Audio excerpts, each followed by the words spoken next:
Hello, my name is S.K. Williams, and this video is about the third official attempted assassination of Donald J. Trump. But the first official attempted assassination of President Donald J. Trump within his second term as president. Because the first two attempted assassinations occurred when candidate Trump was simply running for office to attain his second term, which in itself is unusual because normally if you were running to be re-elected to the office of president, you would actually be the incumbent president. But Donald Trump is only the second person in American history to serve two non-consecutive terms. So when he was running for office, he was not actually the incumbent. He had served as president, but was removed from office to allow Joseph Biden to become president. And now Donald Trump is president again. Oddly enough, he is considered both the 45th and 47th president, but he is only the 45th. Well, no. He is the 44th person to actually hold the office. That's because both he and Grover Cleveland serve as president and gain different numbers for which president they were. It's an odd convention in America, but that is the way it is. Nevertheless, I am recording this video in the full knowledge that I'm late to the party. By the time this video shows up on the tube of you, everyone else will have already discussed it.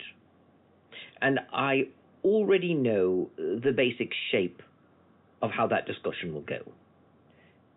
People on the right, people who are conservative, will decry the left for its violent tendencies, using this event to prove that the left has become deranged and geared toward violence and revolutionary change, and that the left has been for years building up animosities and sheer hatred for anyone who is conservative, and seeks to foment full social revolution and is willing to commit violence against anyone that disagrees with them in order to attain the social change that they demand. That the left is dangerous. Those on the left, on the other hand, will claim that violence exists on both sides. This is an isolated incident, and if you look at the statistics, the right is far more violent than the left, as far more political violence is initiated by right-wingers than by left-wingers. The right is notoriously more violent, and this is proven by the statistics. While at the same time, you will have many on the left that will be upset that the assassination failed and will actually encourage further attempts, lamenting that Trump is still alive and is still president, the evil fascist dictator, the Nazi President Trump. So the left will say, oh, we're not violent, we condemn violence, but we wish Trump were dead. We wish the assassin had succeeded. I know that this will happen, because this happened the last two times, and it's rather predictable at this point, because that does tend to be the way things go. I do think, though, that, and I saw this on the news, because I do have television where I am. I don't have internet, but I have television. So I know other people brought this up, but I do think that this incident highlights why the White House does indeed need its own venue for official functions. The Donald Trump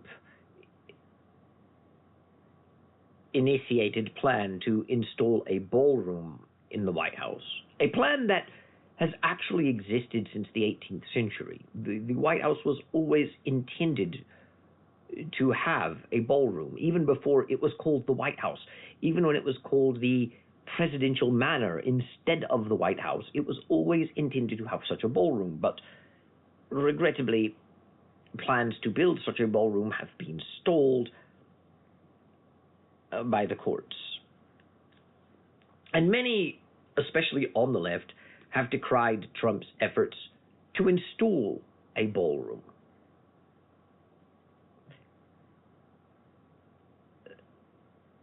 But this shows the need for one, because this assassin checked into a hotel a day before an event was scheduled in order to execute his plan. He knew that President Trump would hold a press conference in that hotel, in its ballroom, so he checked in a day before the press event and began initiating his assassination plan.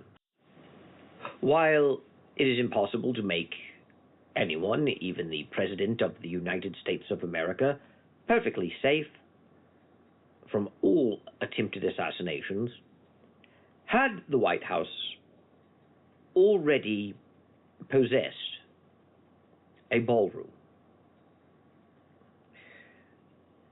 then this particular assassination attempt could not have happened, because the White House is not a hotel that anyone can just walk in off the street and check into a room with. Rather, while the White House has accommodated guests, they have to be invited by the president, or at least someone working for the president, and they have to be vetted. And you're not going to have someone just checking in specifically to assassinate the president, at least not so easily. I do think that this assassination attempt highlights the need for the ballroom specifically for security, especially since King Charles from the United Kingdom is visiting. Because the same problem will happen with him. What if another assassination attempt happens when they're having formal events with the king? What if the king himself is assassinated?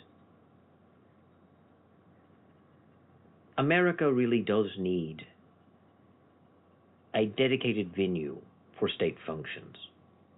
And the White House ballroom, it just seems like a logical step rather than something to criticize. Of course, everything Trump does is criticized. And keep in mind, I myself am critical of certain things that Trump does. I'm not saying that the man is perfect and being unjustly criticized for everything. No president in U.S. history has ever been free of error, and no president has ever made decisions that could not be validly criticized. Even decisions that one could debate, things that one person could agree with and another disagree with, there can be perfectly valid criticisms. I myself am critical of the efforts in Iran. I think that going to war in Iran was misguided. I understand why Trump did it, and better than the news does.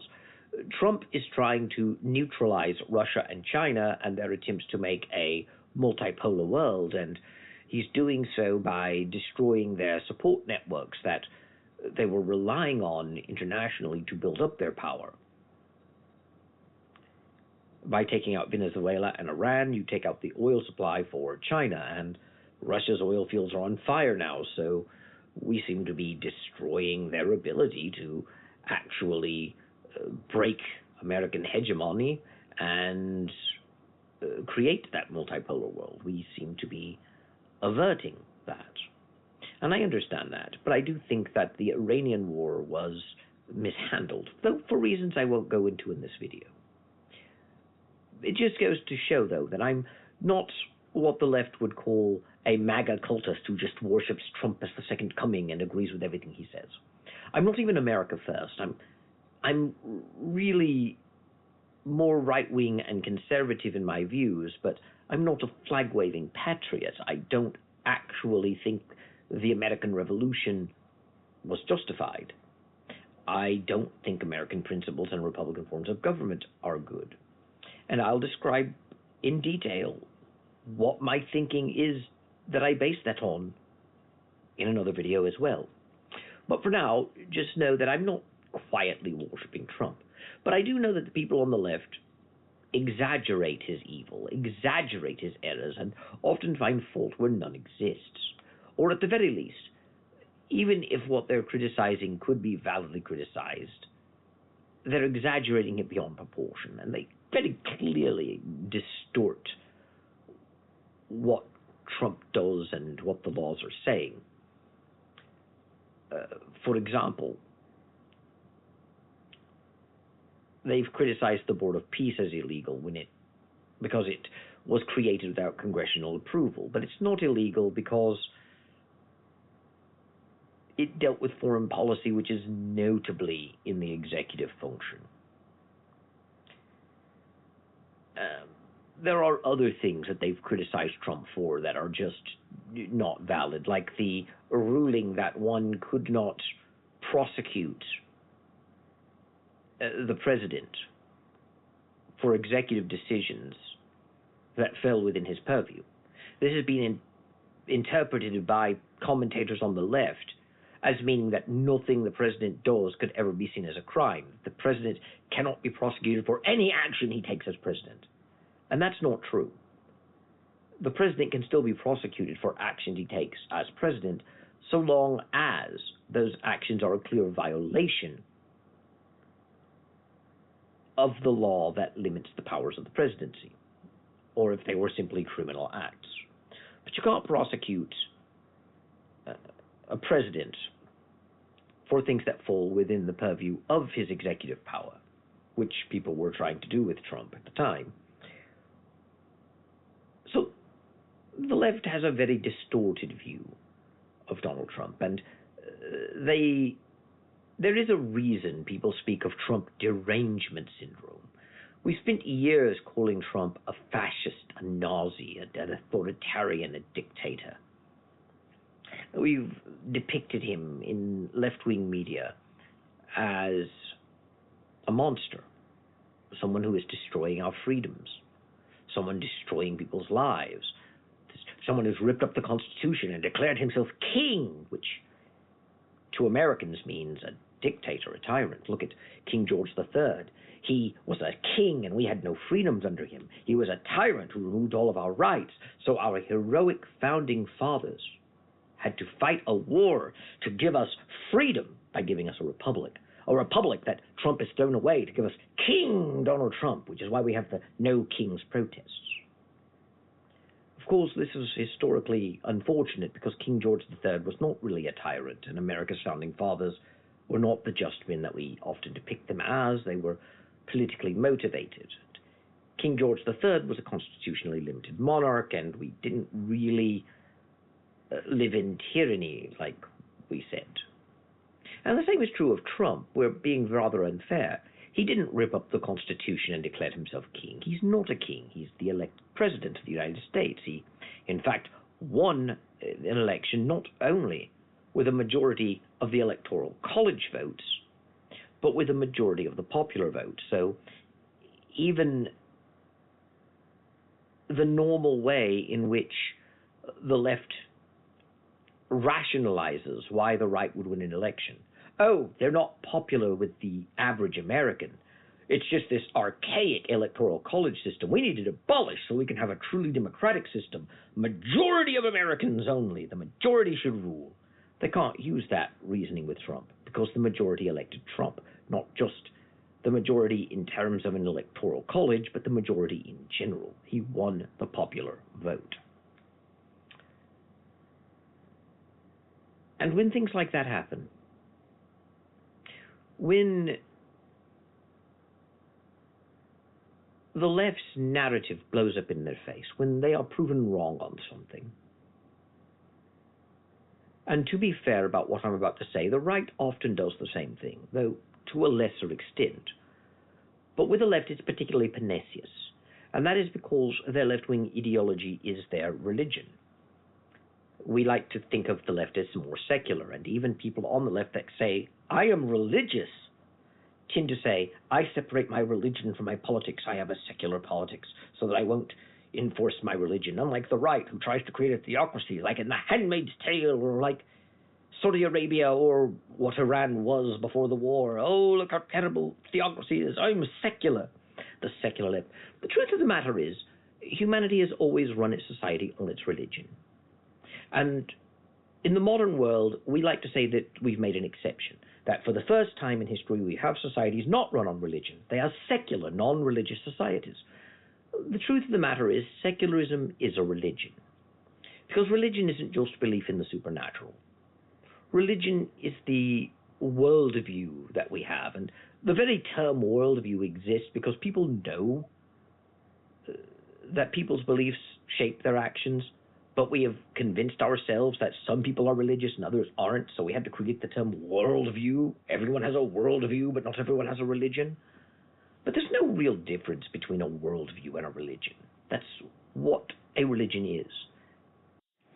We like to create a difference by defining the word religion as being all about belief in a god or gods and belief in the supernatural. And as a result, if we are naturalists and materialists and we don't believe in the supernatural, we say we lack belief in gods and lack belief in the supernatural. Well, then we're not religious. But then we describe being religious, not in terms of purely what we believe, in terms of believing in the supernatural and believing in a god of some sort. We describe religious behavior and religious thinking as fundamentally different from non-religious thinking in how we actually go about the process of thought. Our society views religion as not rational. It's based on faith, not reason. And we never question that narrative. Many of us, even if we reject it consciously, even still operate under this idea that science and religion are opposing forces.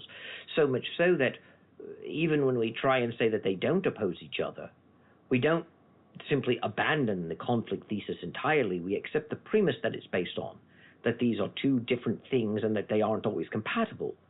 But then we go with Stephen Jay Gould's non-overlapping magisteria, where, well, they address different aspects of life.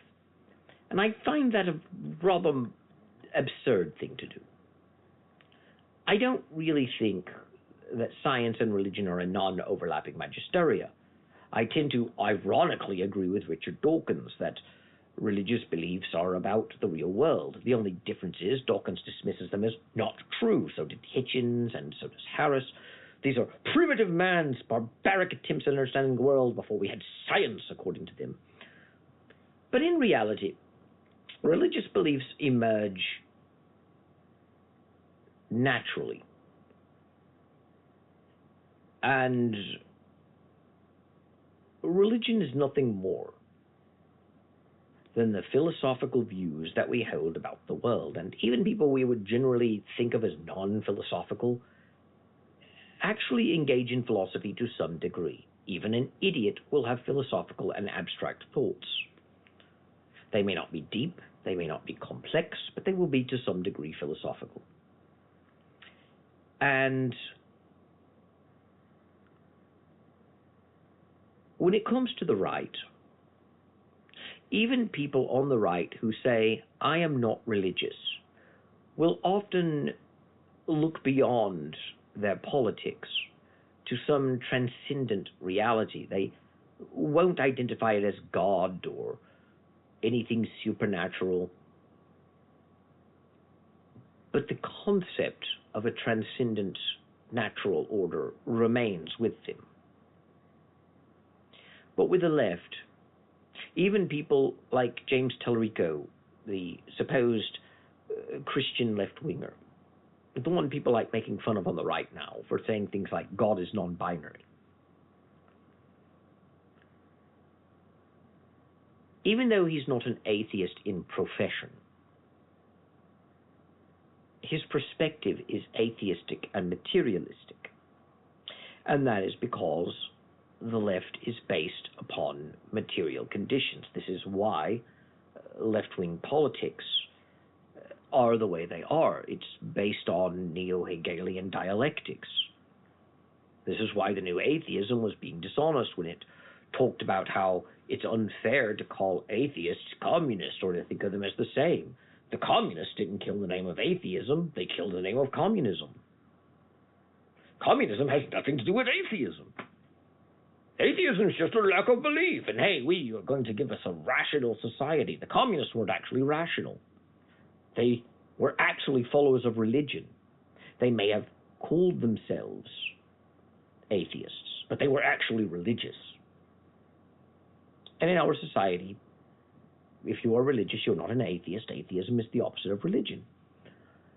But in reality, there is no difference between the new atheism and communism. In fact, most of the arguments used by the new atheists were used by the League of Militant Atheists in the Soviet Union and were used by Soviet propagandists, and ultimately they simply trace back to the 19th century free thought movement. That's why the word delusional and the word religionist and the word tribalist all were used. They were all used by previous free thought literature in the 19th and early 20th century by people like Samuel Chapman and Joseph McCabe and Charles Bradlaugh. And in the end, the definition of atheism as a lack of belief in a God was only invented in the 1970s by Anthony Flew. And I say that knowing that atheists have already debunked that historical claim, that it's false, that atheism has always been defined as a lack of belief in a God, and they have a slew of historical quotes from previous atheists who lived before Anthony Flew, who also defined atheism as a lack of belief in a God, as their quotes clearly prove. The only problem is that none of the quotes from historical atheists who also understood atheism as a lack of belief in a God, proving Anthony Flew didn't invent it, actually say that atheism is a lack of belief in a God. Rather, the atheist community relies on it being 25 or so years since the new atheism came out, and the culture has already accepted that atheism is a lack of belief in a God. It's already part of our consciousness. And then they prime you and say, some theists or some apologists try and claim that the definition of atheism was made up, that it goes back to Anthony Flew. As usual, apologists are lying. Here's the truth. And they prime you, and then they show you the quotes, and you read into the quotes that atheism is a lack of belief in a God. It becomes obvious that that's what the quote means. It's the plain reading of the text. The only problem is that if you really think about it, in isolation, none of the quotes they use to prove that atheism is a mere lack of belief in a God, and always has been understood that way, actually say that, and it's not their obvious meaning. For example, when Charles Bradlaugh says that the word God is meaningless to him, that he doesn't even know what the word God is supposed to mean, he is not saying, I lack belief in a God, to the point where even the word God is meaningless to me. My lack of belief is so complete. I have no concept of God whatsoever. I lack belief so thoroughly. I don't even have a concept of what the word God means. I just lack belief. But that is not the obvious meaning, unless you're primed to see that in the quote, by years of being told that atheism is a lack of belief in a God. And if you actually read the theological essays by Charles Bradlaugh, you will find that his actual point is that the concept of God is incoherent. Bradlaugh actually understood his atheism as a belief that no God exists. The reason he said that the word God is meaningless to him wasn't because he lacked belief in a God. It was because he was saying that unlike real things which we could have real solid definitions of, we have no solid definition of God because God is a mental phantasm. He's imaginary. Which isn't the same thing as saying, I lack belief in a God. They're turning Charles Bradlaugh's argument against the existence of God into his statement that he just lacks belief, and that's thoroughly dishonest. But that is the typical of the modern atheist movement. Because atheism is a belief that no God exists, but it's a belief that they can't really justify. Not without going into metaphysics, and most of them prefer to say metaphysics isn't real, they reject metaphysics, even though they must engage in metaphysics in order to have any sort of perspective on the world. And this is why the left wing functions the way it does, because modern atheism actually grew from a specific person. Ludwig Feuerbach, a neo-Hegelian who took Hegel's philosophical view, the dialectics of Hegel, rejected the concept of God that Hegel was using, argued that God is just a projection of the human will and desires. Hence why atheists go about saying, "You're projecting" all the time now. It goes back to Feuerbach.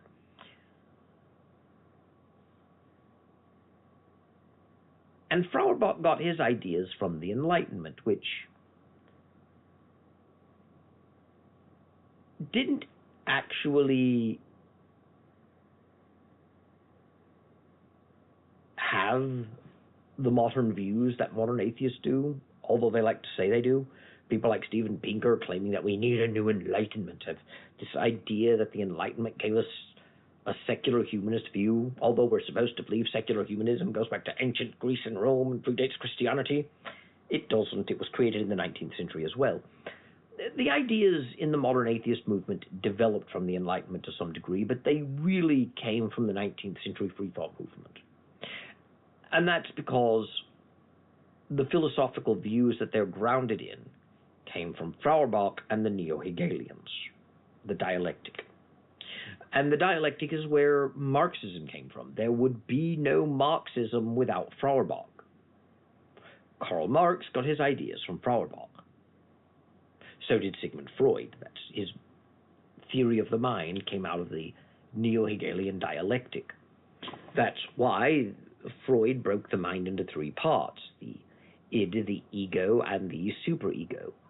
Because you have the first premise that comes into conflict with the emergent premise.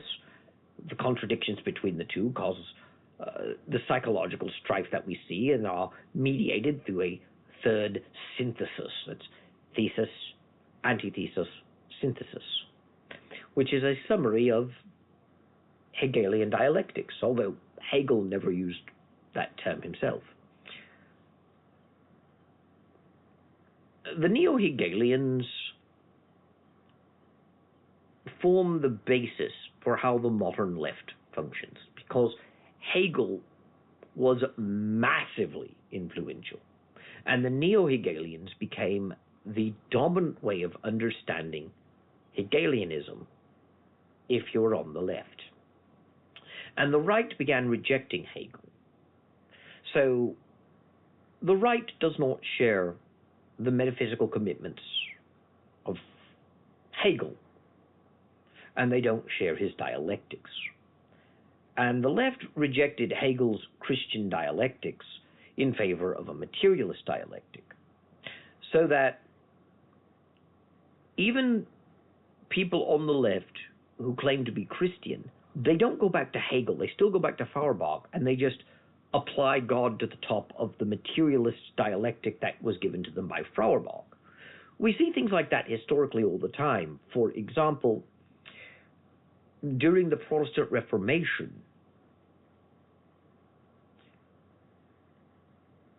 the Protestant reformers rejected the scholastic framework and scholastic metaphysical principles rooted in Plato that was used by the Catholic Church. And they developed their own system. Because in Catholicism, God's grace is largely defined by his attitude toward us. There is some concept in Catholicism of an active grace, of a presence of God that fills you. But the primary understanding of the grace of God is that it is a mental attitude that God assumes about you when you are penitent. Whereas in Protestantism, the grace of God is less God's attitude towards you and more of an active force that must enter you and transform you. Because in Catholic thought, you are cooperating with the grace of God to change yourself. And because God has turned himself to you and given you favor, he will also give you assistance in overcoming future obstacles. Whereas in Protestantism, you are unable, due to your innate sinful nature, to turn to God and do good.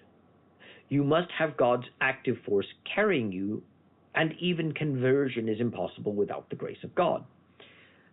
There was also an abolition of concepts of a great chain of being, where everything, including individuals, were brought about to attain a specific end. By end, we mean purpose. That there is a reason for everything in existence. And the concept of having a destiny was not really a debate between whether or not we have free will in Catholicism.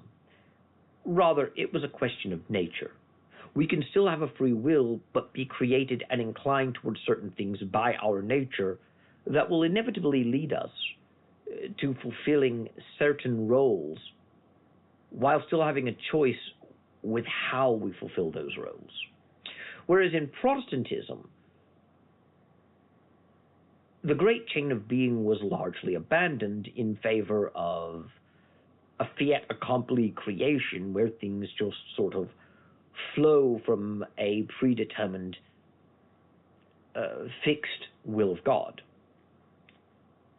It is less that God created a chain of being and created a system of nature that will naturally bring about certain results, and more that God specifically created events to occur within time.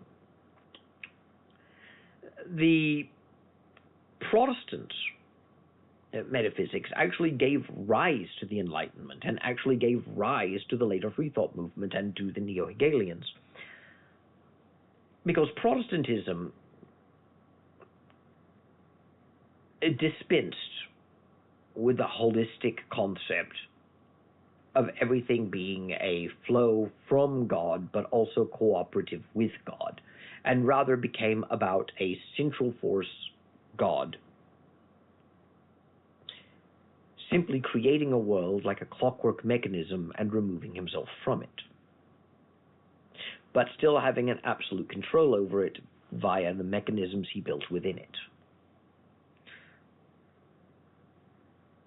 This is from whence we get the concepts that we use today in materialism, because we have a mechanical universe that flows forward at a constant rate, following constant laws, with no direct divine intervention. This came largely out of Reformed theology. And it's where Hegel came from. Hegel was a Lutheran. And it's where Feuerbach, who was an atheist who rejected Hegel's Lutheranism, nevertheless accepted the basic principles that Protestants understood the world to be: a wholly separate, complete, unto itself model of nature, one working on deterministic laws.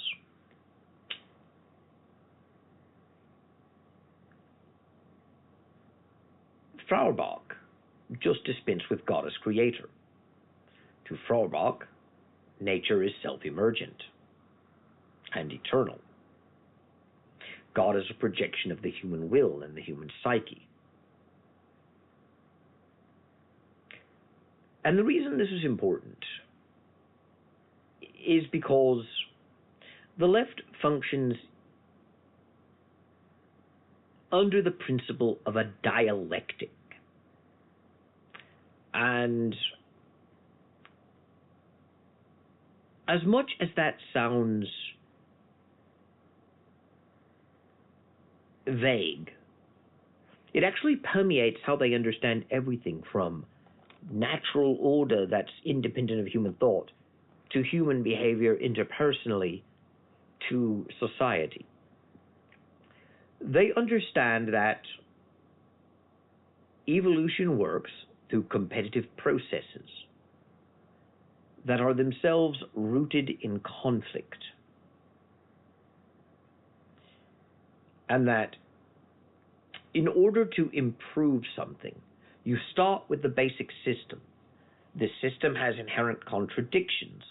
It causes friction with other things around it. So, eventually, a contrary force emerges as a result of the imbalance. This causes a conflict which causes a great deal of strife, a sort of revolution. And then emerging from that is a synthesis of a new order. Unfortunately, most new orders also have their own imperfections and contradictions, which will inevitably lead to a power imbalance, which will inevitably lead to another revolution. But these revolutions are generally seen as good because most of them, they are what sparks evolutionary change in animals. They are what sparks revolutionary change in individuals. It's what brings liberation, and ultimately it will perfect human society. And by perfection, we mean we will have a final event where power imbalances met by an equal force, but the synthesis will no longer include its own internal contradictions. We will have a perfected society with a perfected man once we get the formula right. And that will end the dialectic struggle. There are dissenting views on the left, though, that say that that will never happen, it's impossible. And there are even some on the left who say it shouldn't happen even if we could get it to, because we need that struggle in order to gain further progress, seeing it as an eternal struggle. This was, in fact, the view of Adolf Hitler and his Nahashi party, which is weird because we keep associating the Nahashis as far right-wing and as the opposite of the left. But in reality, the Nahashis were socialists who believed in nationalism. And I know that the left dismisses that by saying that they put socialism in their name just to become popular, because socialism was super popular. And they called themselves that to be popular. But in reality, the Nahashis hated socialism. And they were not socialists. They were hardcore capitalists. They were far right-wingers. And anyone who says otherwise is just either delusional and doesn't want to admit the truth, or else they're being dishonest. They're far right-wing Nahashis. But in reality, the Nahashis were socialists. They believed that people should have private property and private enterprise. This is usually used as proof that they were not socialists. But they were. Because there are socialists even today who think that private property and private ownership of companies should be allowed. But socialists who think that we should allow a continuation of private enterprise still believe in heavy regulation of enterprise and steering the profits of enterprise as well as the actual industry itself toward a communal good using state power, which is exactly what the Nahashis did. The Nahashis put laws that capped, for instance, wage disparity. The owners of the company, as well as the people who run it, like CEOs or board officials, could make more than the average worker, but not too much more. They all had to operate under a structure of profit sharing, and the wage gap was capped. You could not have a system like in America where you have millionaires running companies where people who work for them only make $10,000 to $20,000 a year. Rather, the gap between the owner and the laborer was much shorter by decree. Likewise, the company had obligations to the state, which issued the license for its operation, and had to structure its business around what benefited the state, with the state being understood as the embodiment of the will of the people, and as the guarantor of the people. Nahashiism came out of left-wing thought. So did fascism. Even though we think of both of them as the same thing, even though we think of Adolf Hitler as a far-right, as a fascist.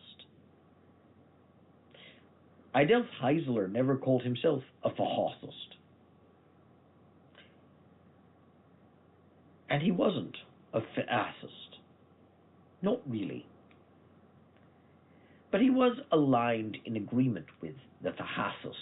And if you read Giovanni Gentile, someone whose name I can still use on the two of you accurately because it doesn't seem to monitor that name as much. But if you read Giovanni Gentile and Benito Mussolini, you will find that in the doctrine of fascism, that they are not capitalists. They, in fact, reject capitalism. They reject individualism and individual greed, and they prefer corporatism. They prefer a form of identitarianism that, oddly enough, the modern American right is beginning to embrace, the rejection of individuality, the rejection of individualism, with the odd statement that the left is all about individualism. The left has never been about individualism, though. The left has always been about collectivism. It just depends on what exact terms are used in collapsing individualism. And what does all this have to do with the assassination attempt on Trump? Well, as I've already explained, the left believes in a dialectic of power, where systems coalesce and disproportionately place power in one side, which grows in contradiction and error and oppressiveness to another group. Because power dynamics will always create a ruling class that oppresses the class that they rule. And that class is exploited for its labor to enrich the benefit of the rulers. So you have oppressors and the oppressed. And the oppressed eventually get tired of their oppression, rise up, and this creates the dialectic conflict, which leads to the overthrow of the old system and the implementation of the new, which then creates another power dynamic, which starts the cycle over, with the goal of most left-wing thought being an attempt at striking a balance, a final conflict to overthrow the capitalist system in favor of a system of the workers, but to finally end the struggle. No more will there be a power dynamic with new rulers to become new oppressors, because once the workers have overthrown the evil capitalist system, once they have overthrown the oppressors, instead of becoming oppressors themselves, they will elevate all people into a classless society of equals. And it is by making everyone equal in society that we finally break the cycle of powerful rulers oppressing those they rule. Because there will be no upper and lower class, everything will be made equal, and by so everything will be free, and we shall finally be liberated, because currently, unless you are part of the ruling elite, you are an oppressed person who needs to break the bonds of your oppression. And your oppression isn't just from tyrants telling you what to do, but it's an internal oppression created by mental constructs that keep you a mental slave. So they need to liberate you from your own traditions, from the constraints of traditional religious beliefs and social order and the traditions of your society. The things that give you a false consciousness that prevent you from seeing how miserable your life is and how oppressed you are. And once you've shattered the false consciousness, you can see the reality of the ruling elites and how tyrannical they are and how miserable your life is. And then you can foment a revolution and overthrow them, and hopefully not simply step into their place, but abolish that place altogether, raise up your fellow man, create a world of equals, and finally the world will attain a sort of perfection through that equality. That is the fundamental narrative that operates through modern left-wing thought. It is the fundamental narrative that ran through Fascism. It is the fundamental narrative that ran through Nazism. It is the fundamental thought that ran through communism. And it is the fundamental narrative thought that runs through modern progressivism. And it will always lead to violence because it is inherently based upon revolutionary ideals that tell us that it is trying to free us from oppression. And it is ultimately rooted in the 19th century Enlightenment and the revolutions, not just the evil French Revolution as opposed to the good American Revolution. That's a mythos that modern American conservatives have, that the American Revolution was different than the French Revolution, that it was largely based on Christian principles in a Christian society, by good men who genuinely wanted to free people and who simply wanted rid of a tyrant king and to give us freedom, as opposed to the French Revolution that wanted to reshape society and de-Christianize the world and bring progress. Two fundamentally different revolutions, the good one, the American one, and the bad one, the French one. They were both bad. And they gave rise to the idea of the revolutionary as hero that ultimately fed into Feuerbach and that ultimately led into modern progressivism. And that is the supreme irony, because American conservatives want to defeat progressivism by going back to 1776. As Alex Jones said, the solution to 1984 is 1776. We need to go back to the Founding Fathers, back to the Constitution. But by so doing, we do not destroy the progressives. We simply ensure the cycle of violent revolution. And we ensure the divide in society. This is why I am a monarchist. Because say what you will about modern monarchs like King Charles, he is actually a product of the modern democratic age. But historical kings were not tyrants. And we had far more social stability. And far more kings were saints than presidents. But the beliefs that underline the progressives are going to be there even if we go back to 1776. We cut the vine but leave the root. But this is why the left keeps trying to unalive Donald Trump. They keep trying to unalive him because he is the ultimate symbol of the oppressor class, not just an oppressor who physically oppresses us, but one who maintains the trap of our false consciousness that prevents people from rising up against the tyranny of our capitalist system. So they must fight him. And because the left continually demonizes him, Donald Trump is less a man and more a symbol of the purest form of evil that must be eradicated. That is how they view him. They view him in symbolic terms, because even though the left says it is secular and not religious, as I've already stated, secularism is a religion. I don't have much else to say, so I shall take my leave of you now. Thank you, God bless, and goodbye.